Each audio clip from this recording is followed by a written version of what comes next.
Good morning. My name is Dr. Rekha Salvi. Today my topic is type of gene अर्थात gene के प्रकार। पिछली video में हमने टाइप ऑफ जीन में homeotic gene, housekeeping gene and luxury gene पर discuss किया था। आज हम इस वीडियो में jumping gene, overlapping gene and luxury gene के प्रकार इंड्यूसिबल एंड रिप्रेसिबल जीन पर डिस्कस करेंगे। फर्स्ट हम देखते हैं inducible gene. The gene are switched on in response to the presence of a chemical substance or inducer which is required for the functioning of the product of gene activity. Example, lac operon gene. जब हम inducible gene की बात करते हैं तो यह gene सामान्यतः कोशिकाओं में निष्क्रिय होती है, या हम कह सकते हैं इंड्यूसिबल जीन जो होते हैं यह सामान्यतः इनएक्टिव होते हैं, लेकिन इंड्यूसर के आते ही ये एक्टिव हो जाते हैं। ऐसे जीन को हम इंड्यूसिबल जीन कहते हैं। इंड्यूस यानी कि इंड्यूसर के आते ही ये एक्टिव होंगे। तो ऐसी जीन जो नॉर्मल इनएक्टिव होती है कोशिकाओं में, लेकिन इंड्यूसर के आते ही एक्टिव हो जाती है, ऐसे जीन को हम इंड्यूसिबल जीन कहते हैं। इसका बेस्ट एग्जाम्पल है लेक ओपेरन के जीन। नेक्स्ट हम देखते हैं repressible gene. They are those genes which continue to express themselves till a chemical inhibit or repress their activity. Inhibition by an end product is known as a feedback repression. जब repressible gene की बात करते हैं तो repressible gene ऐसे gene होते हैं जो कोशिका में सामान्यतया सक्रिय होते हैं, या हम कह सकते हैं यह जीन कोशिका में एक्टिव होते हैं, लेकिन जैसे ही कोई रिप्रेशर आता है तो वो इनएक्टिव हो जाते हैं। इस तरह से जब हम रिप्रेसिबल जीन की बात करते हैं तो हम देखते हैं रिप्रेसिबल जीन ऐसे जीन होते हैं जो सामान्यतया कोशिकाओं में सक्रिय होते हैं, लेकिन रिप्रेशर के आते ही यह निष्क्रिय हो जाते हैं। तो इस तरह से हमने इंड्यूसिबल जीन और रिप्रेसिबल जीन की बात की कि ये दोनों ही जीन जो होते हैं यह लक्सरी जीन के प्रकार हैं। हमने प्रीवियस वीडियो में लक्सरी जीन किसे कहते हैं उस पर हमने डिस्कस किया था कि लक्सरी जीन ऐसे जीन होते हैं जो कोशिकाओं में सदैव क्रियाशील नहीं होते हैं तथा यह कोशिकाओं की आवश्यकता के अनुसार सक्रिय तथा निष्क्रिय होते हैं। अर्थात लक्सरी जीन या नॉन कॉन्स्टिट्यूटिव जीन की बात करते हैं तो ऐसे जीन होते हैं जो सदैव क्रियाशील या सदैव एक्टिव नहीं होते हैं तथा कोशिकाओं की आवश्यकता के अनुसार एक्टिव तथा इनएक्टिव होते हैं।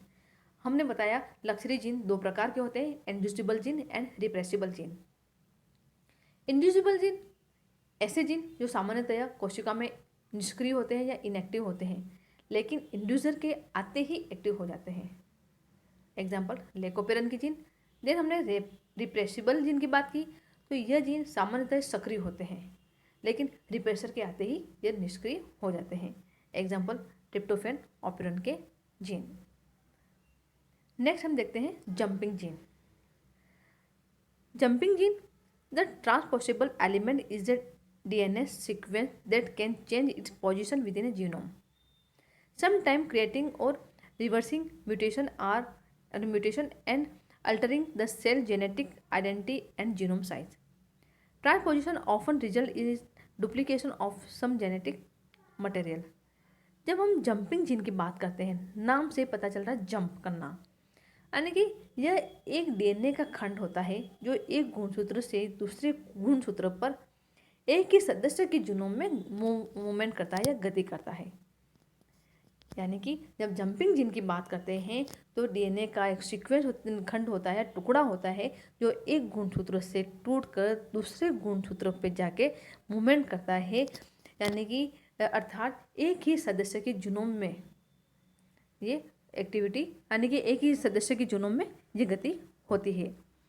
यानी कि जंपिंग जीन जब हम देखते हैं तो ये एक DNA का खंड होता है जो एक गुणसूत्र से दूसरे गुणसूत्रों पर एक ही सदस्य के जीनोम में गति करता है, जंपिंग जीन कहलाता है। नेक्स्ट हम देखते हैं overlapping gene.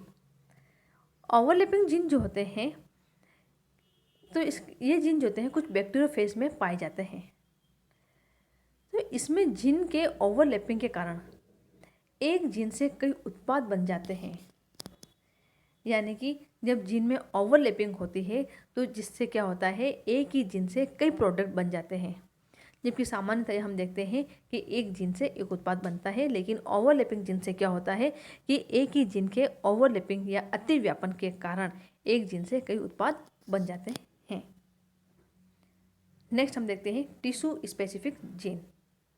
They are gene which are expressed only in a certain specific tissue and not in other. नाम से पता चल रहा है कि ये सारे टिश्यू में एक्टिव नहीं होते हैं, ये कुछ ही टिश्यू में ये प्रेजेंट होते हैं। They are gene which are express, यानी कि ये जीन जो होते हैं कुछ ही टिश्यू में अपने आप को एक्सप्रेस करते हैं, अपने आप को दर्शाते हैं, जबकि सारे टिश्यू में ये अपने आप को शो नहीं करते हैं, इसीलिए इनको टिश्यू स्पेसिफिक जीन कहते हैं। इस तरह से आज हमने इस वीडियो में जंपिंग जीन किसे कहते हैं, ओवरलैपिंग जीन किसे कहते हैं, रिप्रेसिबल जीन किसे कहते हैं, इंड्यूसिबल जीन किसे कहते हैं, उस पर हमने डिस्कस किया। जंपिंग जीन की जब बात करते हैं तो ये एक डीएनए का खंड होता है जो एक गुणसूत्र से दूसरे गुणसूत्र पर एक ही सदस्य के जीनोम में गति करता है, जंपिंग जीन कहलाता है। देन हमने ओवरलैपिंग जीन की बात की कि ओवरलैपिंग जीन, यह जीन कुछ बैक्टीरियोफेज में पाई जाती है तथा इसमें जीन के ओवरलैपिंग के कारण एक जीन से कई प्रोडक्ट बन जाते हैं। जबकि नॉर्मली हम देखते हैं कि एक जीन से एक ही प्रोडक्ट बनता है, लेकिन ओवरलैपिंग जीन से एक जीन से कई उत्पाद बन जाते हैं। देन हमने बात की inducible gene and repressible gene. Inducible gene, यह जीन सामान्यतः निष्क्रिय होती है लेकिन इंड्यूसर के आते ही सक्रिय हो जाती है। एग्जाम्पल लेकोपेरन की जीन। रिप्रेसिबल जीन, यह जीन सामान्यतः सक्रिय होती है लेकिन रिप्रेशर के आते ही यह निष्क्रिय हो जाती है। एग्जाम्पल ट्रिप्टोफैन ओपेरन के जीन। इस तरह से आज हमने इस वीडियो में टाइप ऑफ जीन पर डिस्कस किया। Thank you.